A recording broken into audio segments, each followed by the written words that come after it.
தேவன் ஆபிரகாமை சோதிக்க விரும்புகிறார்.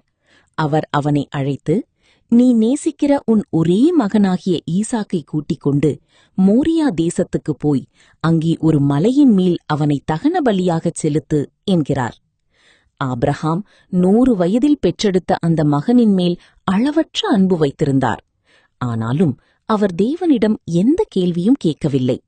அதிகாலையிலேயே எழுந்து விறகுகளை பிளந்து தன் மகனையும் 2 ஊழியக்காரர்களையும் அழைத்துக் கொண்டு பயணத்தை தொடங்குகிறார். 3 நாட்கள் நீண்ட பயணம். தூரத்தில் தேவன் குறிப்பிட்ட மோரியா மலை தெரிகிறது. ஆபிரகாம் தன் ஊழியக்காரர்களிடம், நீங்கள் இங்கேயே இருங்கள், நானும் பையனும் அங்கேயே பணிந்து கொண்டு திரும்பி வருவோம் என்று விசுவாசத்துடன் கூறுகிறார். ஈசாக்கின் தோளில் பலிக்கு தேவையான விறகுகள் ஏற்றப்படுகின்றன. தந்தை ஆபிரகாம் கையில் நெருப்பையும் கத்தியையும் எடுத்துக்கொள்கிறார்.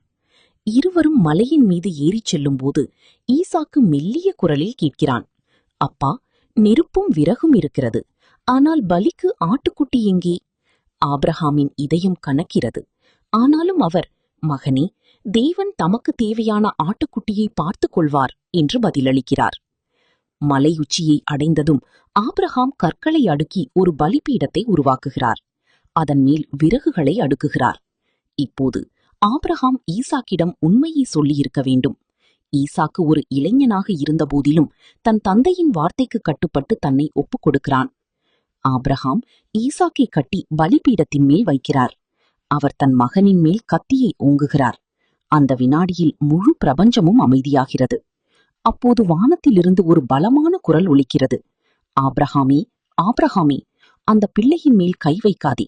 நீ உன் ஒரே மகனையும் எனக்கு தர தயங்கவில்லை என்பதால் நீ தேவனுக்கு அஞ்சுகிறவன் என்று இப்போதே அறிந்தேன். ஆபிரகாம் நிமிர்ந்து பார்க்கிறார். அங்கே ஒரு புதரில் கொம்புகள் சிக்கிக் கொண்டிருந்த ஆட்டுக்கடாவை காண்கிறார். ஈசாக்கிற்கு பதிலாக அந்த ஆட்டுக்கடாவை பலியிடுகிறார். அந்த இடத்திற்கு யெகோவா ஈரே, கர்த்தர் பார்த்துக் கொள்வார் என்று பெயரிடுகிறார். தேவன் மீண்டும் வானத்திலிருந்து பேசி ஆபிரகாமை ஆசீர்வதிக்கிறார்.